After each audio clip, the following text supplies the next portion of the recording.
అంటే మీరు కానీ అంటే మీరు in the sense you and Radha Mohan గారు మీరు సెలెక్ట్ చేసుకున్న టీము మీకు అసలు బిజినెస్కి ఏ విధంగా హెల్ప్ అవుతుంది అనుకుని సెలెక్ట్ చేసుకున్నారు వీళ్ళని? అంటే అండి ఈ కథకి పర్ఫెక్ట్గా మ్యాచ్ అవుతారు సార్. మా మా మా ప్రొడ్యూసర్ కూడా ఫస్ట్ తీసుకొని చేద్దాం అనుకున్నప్పుడు మనకు అనుకున్న బడ్జెట్కి ఈ ముగ్గురితోని వచ్చే బిజినెస్ సరిపోతుంది అనేసి తను ఆల్రెడీ ఫిక్స్ అయి ఉన్నారు. తన లెక్కలు తనకు ఉంటాయి కదా సార్.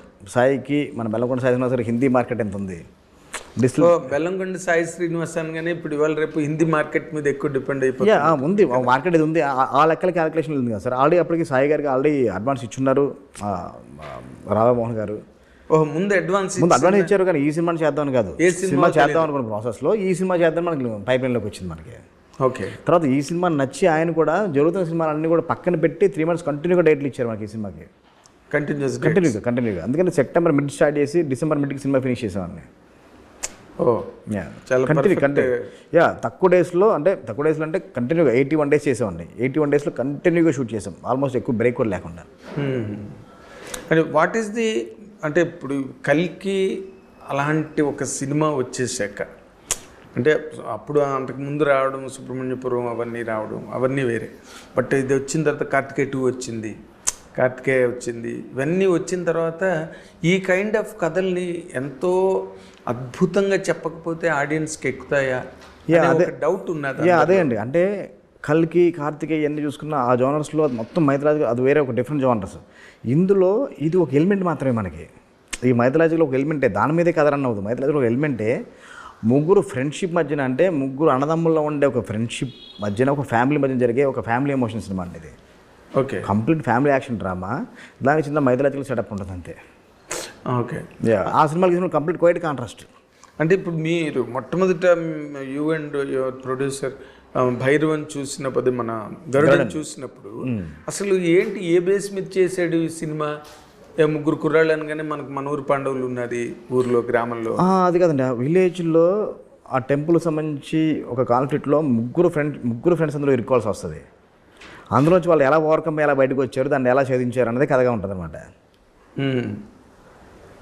మీరు మార్చేసినట్టున్నారు కదా కథని పూర్తిగా. ఏదండి, మీరు తమిళ వర్షన్ చూసారా? మీరు చూసాను, చాలా వరకు మార్చేవండి అది. అదే నేను అందుకే పూర్తిగా మార్చేశారు, చాలా వరకు మార్చాం. మరి ఇంకా అలాంటప్పుడు అది కొనుక్కుని ఉపయోగం ఏంటండి? మళ్ళీ దానికి రైట్స్, దానికి అందులో ఉన్న మనకి ఎమోషన్స్ మనకు మొత్తం టోటల్ నచ్చితేనే మనం తీసుకున్న తర్వాత మన తెలుగు శ్రీమతి కూడా నేషనల్ మన ఫ్రెండ్ ఫ్రేమ్ చేస్తే మన తెలుగు ఆడియన్స్ అసలు చూడరు. అవును, తెలుగు ఆడియన్స్ అసలు చూడరు. అలాగని అందులో ఉన్న దాంట్లో ఎమోషన్స్ మనం ఎక్కడ మనం మిస్ చేయలే కదా సార్. ఎమోషన్ మిస్ చేయలేదు. రేపు సినిమా చూసినారు అర్థమవుతుంది మనకి ఎంతవరకు మార్చాము, ఏ ఎమోషన్స్ మిస్ అయిపోయినాయి ఏంటనేది మీకు క్లియర్గా అర్థమవుతుంది మీకు.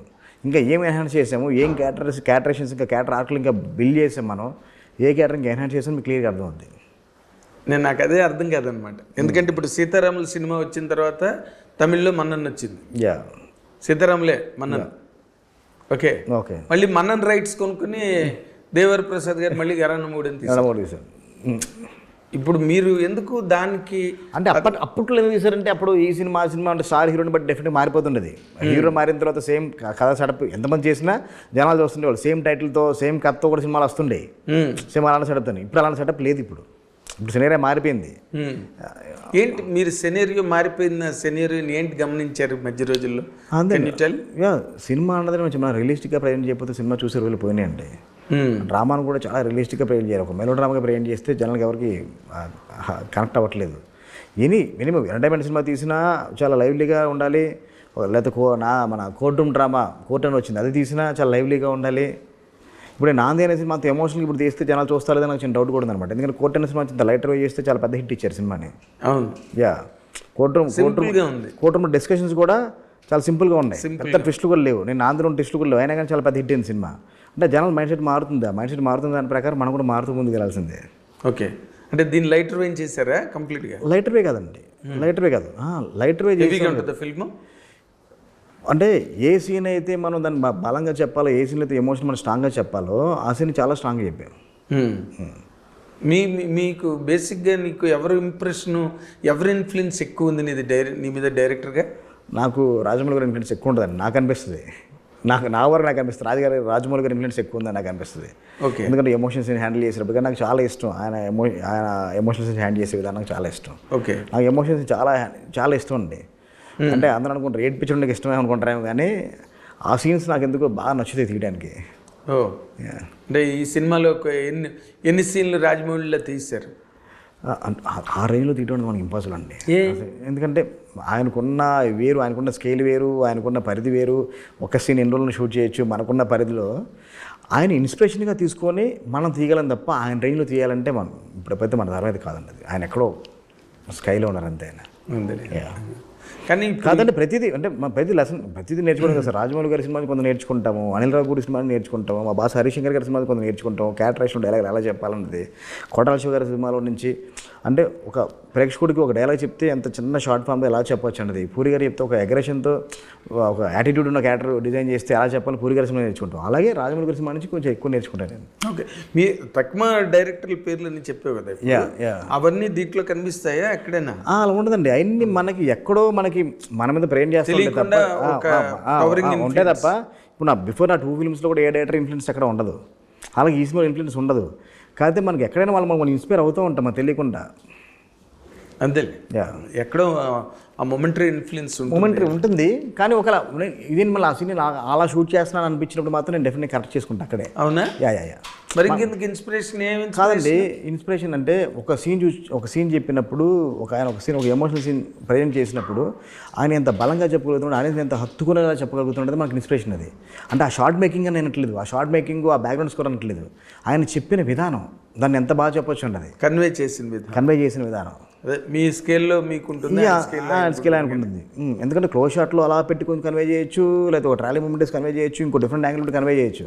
ఒకరికి స్టైల్ ఉంటుంది. కానీ కన్వే చేయడం ఎంత బాగా కన్వే చేయగలుగుతున్నాను దగ్గర సార్ మనం నేర్చుకోవాల్సింది పెద్దరెడ్డి దగ్గర నుంచి.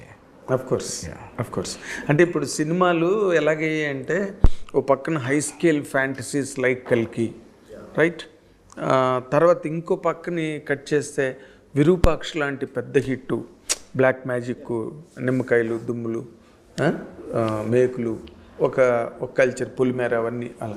ఇప్పుడు ఈ సినిమాలు ఏమవుతున్నాయంటే ఈ రెండిటికి మధ్యన ఏదో తెలియని దాని నుంచి కొంత దీని నుంచి కొంత తీసుకుని ఇప్పుడు వాళ్ళు చేసేవి కూడా అలాగే తయారవుతున్నాయి. తమిళియన్స్ కూడా వాళ్ళు రియలిస్టిక్ అప్రోచ్ వదిలేసి చాలా రోజులు అవుతుంది. భారతీరాజా గారి అయిపోయింది. ఇప్పుడు వాళ్ళు ఎటెలాలో తెలియక తెలుగు సినిమాల్లో తీసేస్తున్నారు కదా. మళ్ళీ what have borrowed from them. ఇప్పుడు ఈ రెండింటికి మధ్య ఈ సినిమాని ఎట్లా బ్యాలెన్స్ చేయడం కష్టం కదా.